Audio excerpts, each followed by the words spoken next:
Alberta Foundation for the Arts Collection really is a montage of Alberta's history. And every piece of artwork that has been acquired in this collection tells a small little story of something that was important to an Albertan at one point in time. Throughout human history, people have made artifacts. They will reflect the moment in time that they're made.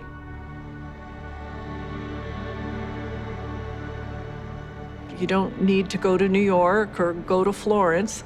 You can experience and be surprised by amazing art here. Most Albertans probably don't realize that they are art collectors. This collection was built in public trust for the people of Alberta. Before the foundation came along, there was no art hanging in government offices. Along came the Conservatives. They themselves had come up with the idea of a foundation. And the first act of the provincial government when Lougheed came in was the Alberta Art Foundation. What happened was the Art Foundation was formed by Horst Schmid. Horst Schmid became an MLA and also established the first Ministry of Culture, I think, in Canada.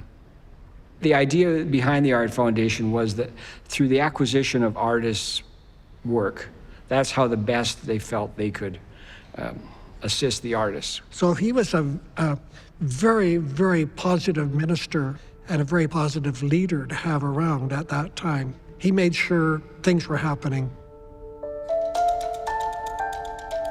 Well, let's put it this way. I have to really say that anything I wanted to get the Premier to approve, I talked to his wife first, because I knew if I had her support, I would be able to get what I needed. It was really Jeannie Lougheed who made sure that I had the support of the Premier because of the interest she had in the arts. So we started the foundation at that time just to purchase art from the artists, nothing else.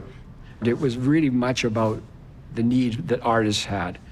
And the mandate was the first funding for the Art Foundation was $50,000 a year.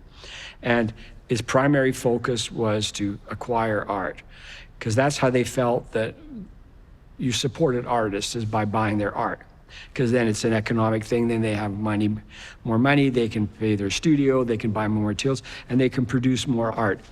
The acceptance of the foundation was rather quiet. I remember one person saying to me, "What is the government going to do with that art?"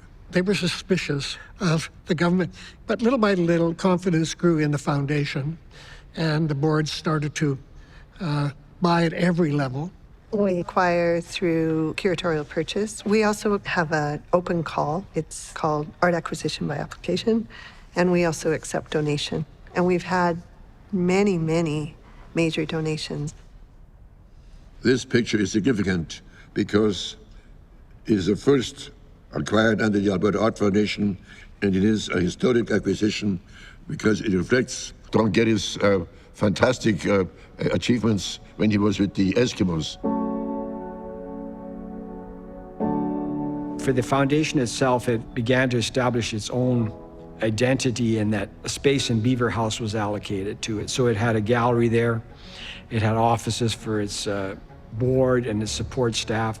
It had a storage area facility, an archival facility where they actually could maintain the art. So there's artworks included in the gallery that were exhibited on an international show that went to London, England, Paris, Brussels, Hong Kong, Japan, China, and then loans across Canada, throughout the United States, as far south as South America, also to Vienna, to Munich, to Barcelona, Austria. I accompanied the exhibition to France, and there is when I had to deal with the press and their amazement at the fact that we were buying art from living artists. The whole emphasis, of course, in countries like France, their dollars were going into preserving the past. The idea of sending art out of Canada was rather a new idea for us. We hadn't done that. The exhibition in London was covered by just about every paper and expressing their interest and, for that matter, appreciation of what Alberta is doing for its artists. And there was the Evening Standard, the Times, the Sunday Times, and the Financial Observer, the Daily Telegraph, and the Guardian all reported about the exhibition, and in every case was very positive. Yeah, I was very privileged to been part of inventing the processes by which this all occurred. I don't think anybody in the other art branches had the excitement that we had. The collection is unique. It is composed almost entirely of Alberta artists. There's over 1,700 artists represented. It is a real jewel in the fabric of Alberta. 24% of the collection is out where people can see it. And that compares most like art galleries or major institutions are lucky if they have 5% in circulation.